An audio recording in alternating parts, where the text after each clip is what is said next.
Hello there, guys. Today I want to share a book that I have read over the past couple of days. It's called The Founding Fathers on Leadership. It's in regards to classic teamwork in changing times by Donald T. Phillips, author of Lincoln on Leadership. This this is a pretty amazing book. It starts off about the founding fathers of leadership, about the American uh, Revolution, fighting for freedom against the British. It teaches a lot of lessons that can be relayed to the business world and life as well. Some of the lessons includes like when the competition thinks you're down for the count, you have the opportunity to achieve a major victory. March while the competition is sleeping. Ride to the front and motion for the troops to follow. Then it says, rest when necessary, but stay focused to the competition so as to keep a watchful eye on their actions. Um,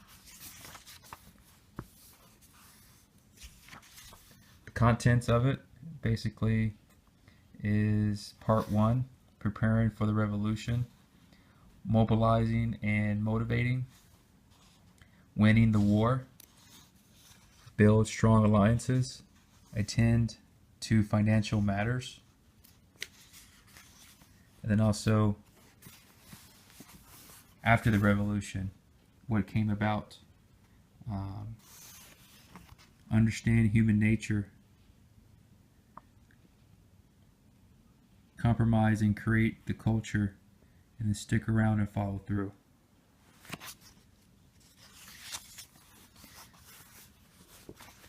Some of the key points of this book um, hits a lot on the leadership factors within the business world. Let me try to find the end of the first chapter. Every chapter ends, let me see here. Every chapter ends with a summary of the founding fathers on leadership. It gives a executive summary of all the major points. Like for instance, this is the end of chapter 1. So it has bullet points on the key lessons to actually take away from that section. For instance, the first bullet is the first step to change process involves raising awareness. So if an organization is in need of change, the first step is to raise awareness of, hey, there is a need within this organization in order to change. The reason why we need to change is to get to our goal or to achieve a certain mission. The second bullet is you should labor to the future rather than only for the present moment. That means, hey, we have to look towards the future versus not just getting caught up in the present moment of, let's just say in the workplace, you may be pondering or just focusing on one problem, but sometimes we get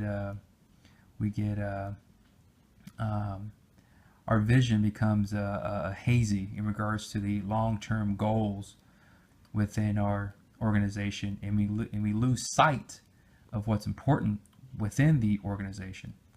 So this second bullet kind of reminds us of, hey, we have to get past all the pettiness and move forward and look towards the future.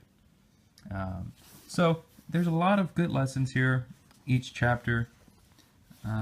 Chapter 2, create a vision, set goals, and involve everyone. A good way to kind of skim through it and see all the lessons taught is, for example, so here goes chapter 2, all the bullets here. Have a pretty good idea of where you want to go before you act and attempt to inspire others. Make your vision simple and clear so that everyone may understand it. Remember that ultimately the people are the source of all authority and power. Don't fire until you see the whites in people's eyes. which means is like, hey, stay focused, stay focused, stay focused. Then act on your mission. So, chapter 3, build your team and be decisive. So, let me see here. Chapter 3. So, chapter 3, lessons to take away can be, create an effective team to help achieve your vision and your goals. So, there's a lot of neat lessons. Chapter 4, inspire the masses. Let's go to chapter 4. Bullet points. One of the bullet points says, rally every member of your organization to a common cause. That's, pretty self-explanatory. Another one is, remember, the less sophisticated story remains entrenched. So keep it simple. Relay your message to the masses and keep it simple. Encourage others to take the lead. If you're a CEO of the company, you need to hire good people to lead those departments. You can't be micromanaging all the time, so you have to encourage others to take the lead. And the first one says, inspiration includes an element of emotion that propels people to take action at their own initiative. So it's just being a leader means motivating people to get the job done. I can talk on and on and on about this book, but very, very inspirational in regards to getting things done within an organization effectively. One of the chapters that I loved, that I read about 3 or 4 times, was chapter. What chapter was it? Chapter 12.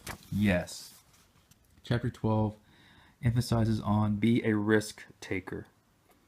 Be a risk taker. This is when George Washington was on his final mission to surround the British, and he took alliances with the French and his team in order to trick the British and to take Yorktown. Let me read you a couple. Here goes one. This is one where really, really inspired me. It says, Yorktown was George Washington's one great moment in time. He seized an opportunity to completely reverse the British and American roles.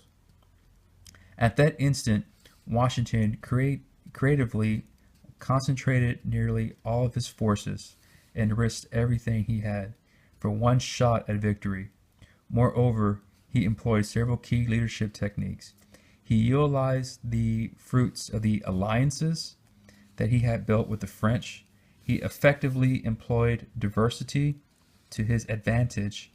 He clearly leveraged his resources, and he was flexible enough to change the plans quickly when a great opportunity unexpectedly presented itself, and he took a bold and courageous risk. You got to be risk takers in life sometimes in order to be successful. So some of the bullet points of the last chapter, the chapter that I love the most, was, even though you may have private worries, maintain an outward optimism and hopefulness. Got to keep that optimism. Even with a series of defeats, you may be victorious in the long run. Keep your eyes and ears open for the time you may finally turn the stables of the competition. Have the courage to seize one moment at a time.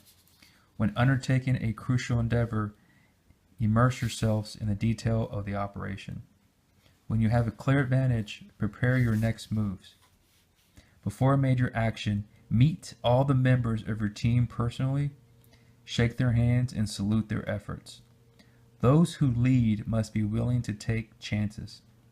Remember that as a leader, you must be willing and prepared to accept the negative human behavior that accompanies the change process. Encourage others to take risk. When they fail, urge them to try again. As a leader, you are an agent of change. The greater the risk, the greater the glory. Remember this, guys. The greater the risk, the greater the glory. The greater the risk, the greater the glory. I recommend this book. I bought it at Half Price Books. Half Price Books. I got it on a clearance, the clearance rack. It was for $3. $3. Regular about, I'll say $14. So I also found it. You can also find it on Amazon. I think it was about $10 or $12, or you can find one that's pretty used for maybe $4 or $5. Again, the author is Donald T. Phelps. He's also author of Lincoln on Leadership, which I will be doing a book review about that as well. And again, the name of the book is The Founding Fathers on Leadership. Great book, especially for kids who like history. And this book is straight to the point about the American Revolution, and also teaches them about leadership from junior high, high school, from college, to even your seasoned CEOs can actually read this book, and it's pretty good and inspirational. All right, guys. Hope this helped a little bit. I just wanted to share this knowledge with y'all, and hope this helps. And happy reading. Have a good day, guys. Bye bye.